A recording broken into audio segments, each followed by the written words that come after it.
Many of you have heard me talking about worldwidewoodturners.org, this site right here. I'll put a link in the description below.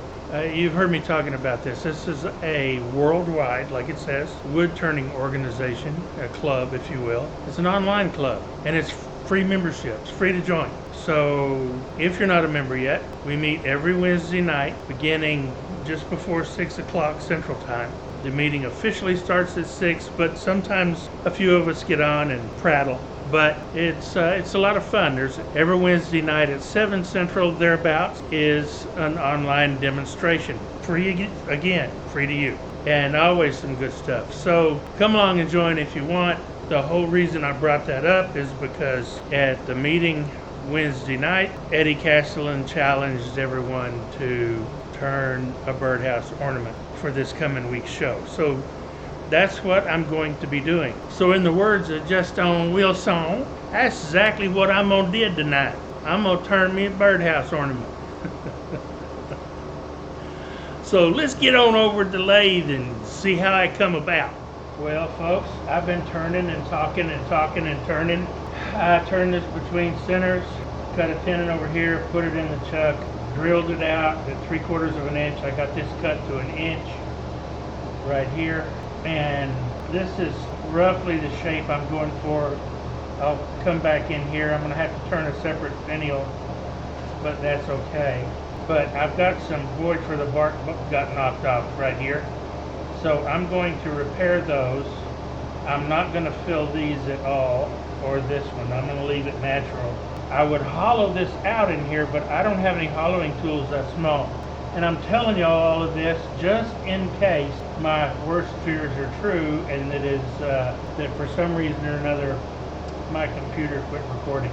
So if it did, that's what you've missed, and we'll pick up from there. First, I'm going to repair these where the bark came off.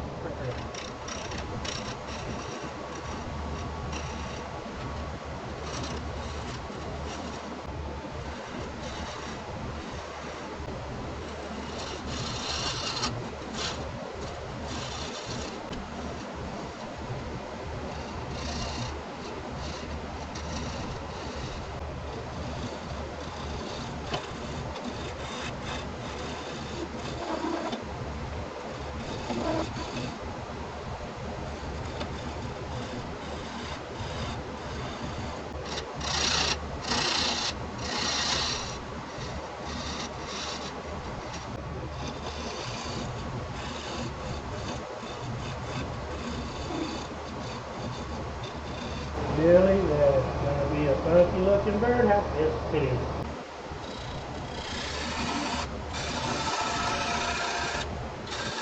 Okay, that's to define my shape. Now I need to turn this around and tuck it and finish the bottom.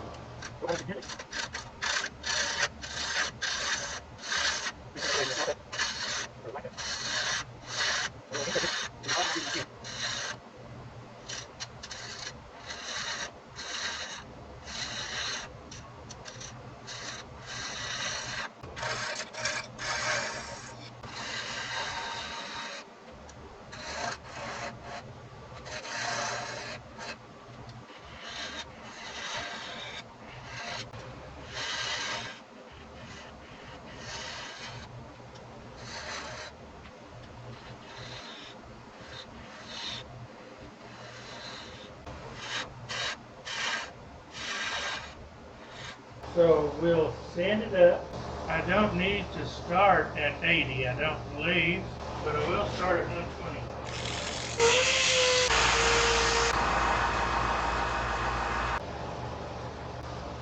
Okay, I think I want the hole right there, and the Burt right there.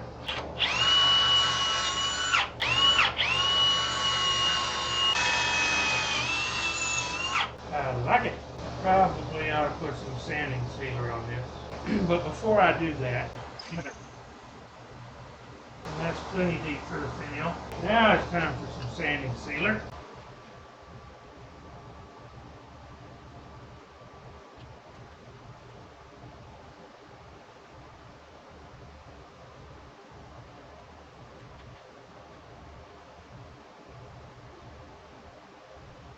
I left some of the natural and some of the bark.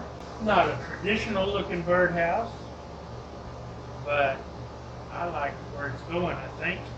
And since I've got this little piece of glued up mesquite left from the finial I made last week, I'm going to use this again and make another small finial out of it. And we'll glue that right in there. Okay, you told us what you're going to do for the finial, Billy. What are you going to do for the roof? I'm going to take this piece of whatever it is, it could be hawthorn, could be any number of things, and I'm going to put it between centers this way, and I'm going to try to turn an oblong natural edge roof out of it. That's the plan. We'll see how it goes. Well, I may be begging trouble here, folks, but this is just way too heavy, so I've got to make that thinner on the inside. I said I don't have any small hollowing tools, and I've done it. So what I'm going to try to do is I'm going to try to use this 8mm carbide and just hollow it out a little bit. I've got to be gentle and easy.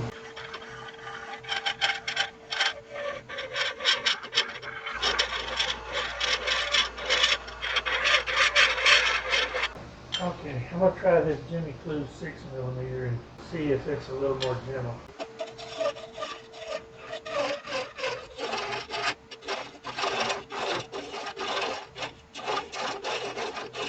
Granted, this is not the ideal way to do this, but if it holds it and keeps it from slipping out, which it should, because of where I have it,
I think we're going to call that good and just live with it. I'm only this deep, so there's a lot of weight down here yet. So what can I do about that?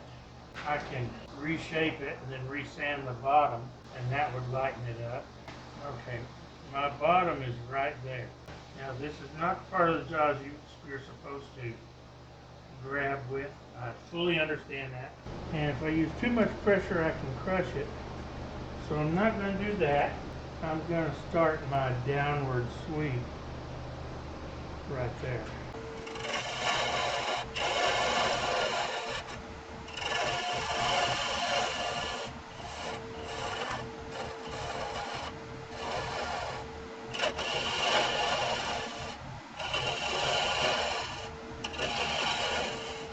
That got rid of a lot of weight.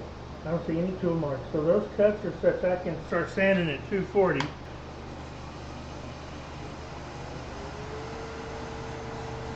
A little bit of sanding sealer.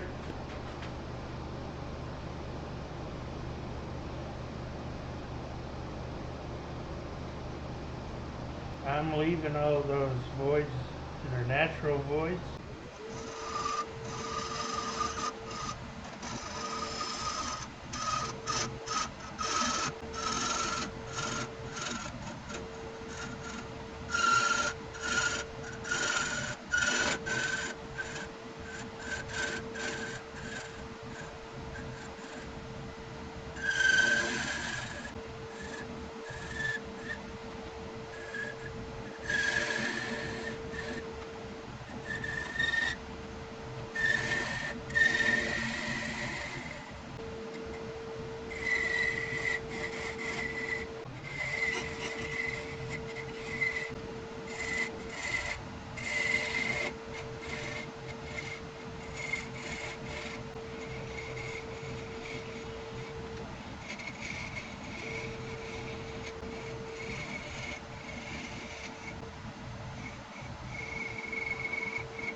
I'll sand this up off camera because I got anxious and forgot. Yeah, that looks alright. First thing. Okay, got it all sanded up and put some sanding sealer on it. I'll glue it in later. Now, we'll see what it looks like when I get the roof turned. Oh, it's pretty good. Okay, because I want to try to keep the bark on sort of, I'm going to first cut this way. Remember, this is going to be the bottom. This will be the top. So I'm going to cut a tenon, flatten this up enough so that I can cut a tenon, turn it around and chuck it up so that I can finish the inside. And again, I'm going to my 5/8 inch bowl gouge. Face shield on.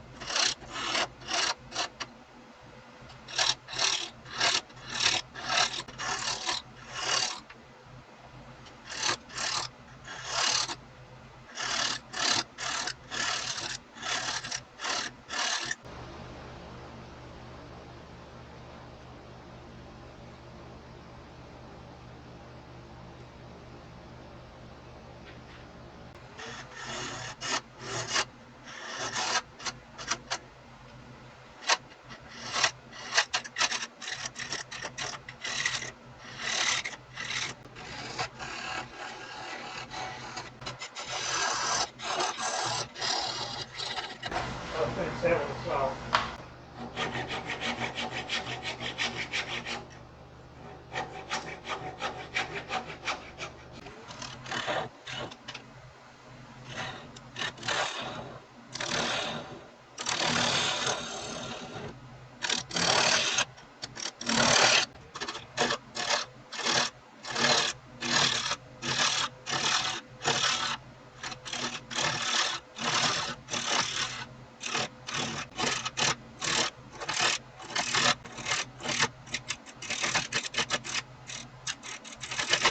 Ever so a little bit more.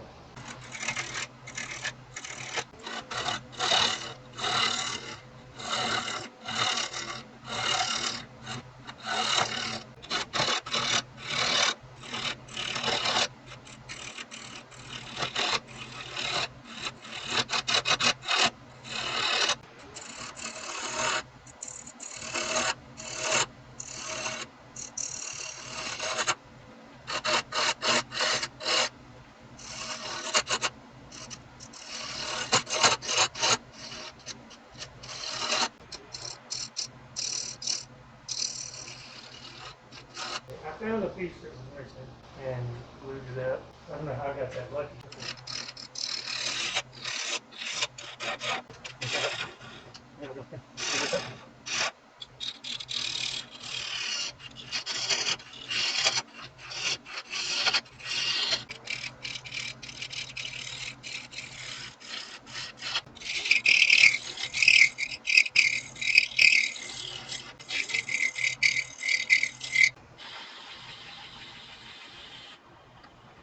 Alright, I'm going to try it right there.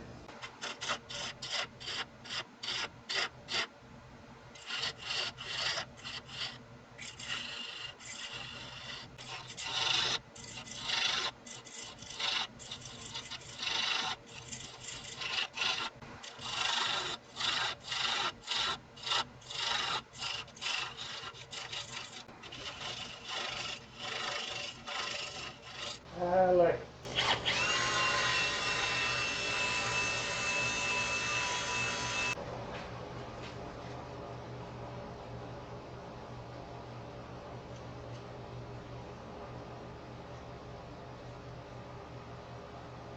Look at the chatoyance in that.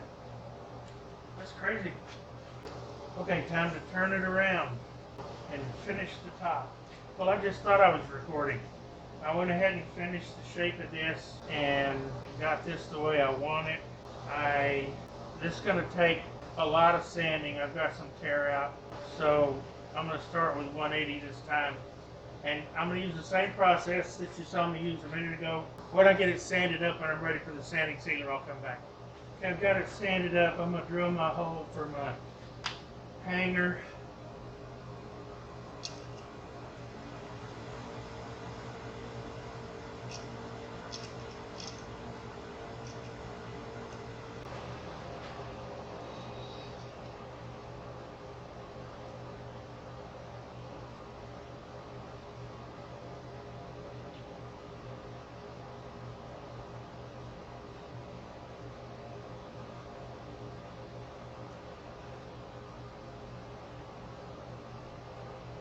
couple of coats of sanding sealer on it. I couldn't get all of that tear out. This is so thin, I was afraid of going through. So I'm just gonna leave it. I hate having tear out in a piece. Y'all know that. You've seen me burn pieces for less. But this piece, I believe this is hawthorn, but look at the chatoyance. Holy cow. I can't throw that away. I have to make a perch. And I usually cheat with those. I may again this time. I haven't decided yet. I really don't want to bother turning a 1/8" dowel. I've got 1/8" dowel, and I've got bamboo skewers, which are 1/8 of an inch, and I like to use those because they're just pretty stout. So that's probably what I'm going to do. I'm going to cut a piece of bamboo and put it in for the perch, and then I have to choose the bird. So all the rest of this will be over at the workbench.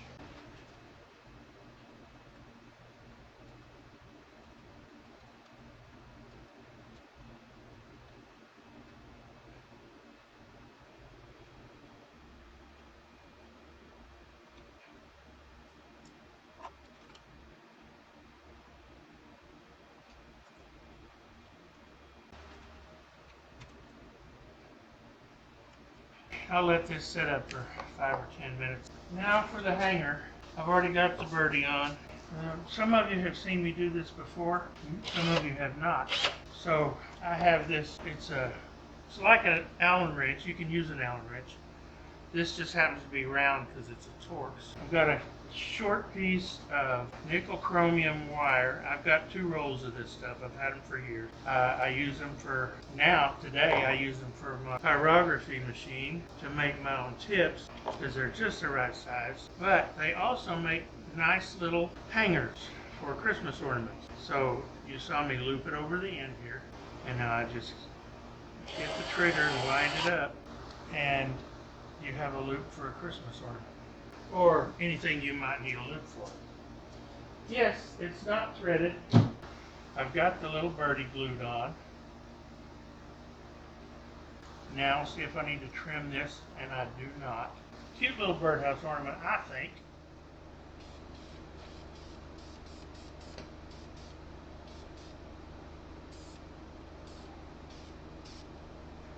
Because of the number of coats of sanding sealer I've got on that, I don't think it's going to take any more. So here it is, my second birdhouse ornament.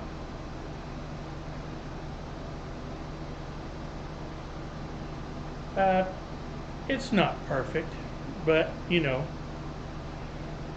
it's nice. I like it.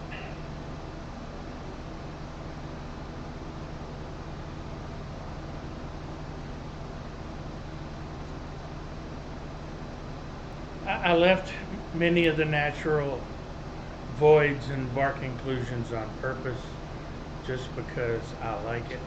The chatoyance in that piece of what I believe is hawthorn is just amazing. I mean, it's beautiful, absolutely gorgeous. And the grain structure of that live oak, this was from a twisty branch, and it just never ceases to amaze me what live oak grain can look like. So I'm pretty happy with it. For all of you here in the States, have a very happy Thanksgiving. Enjoy the time you have with family and friends if you have the ability. For those of you that are having Thanksgiving with your family and friends, take the time to share with others. We always have people outside the family coming over for Thanksgiving because that's just what we do. And it always feels good to share.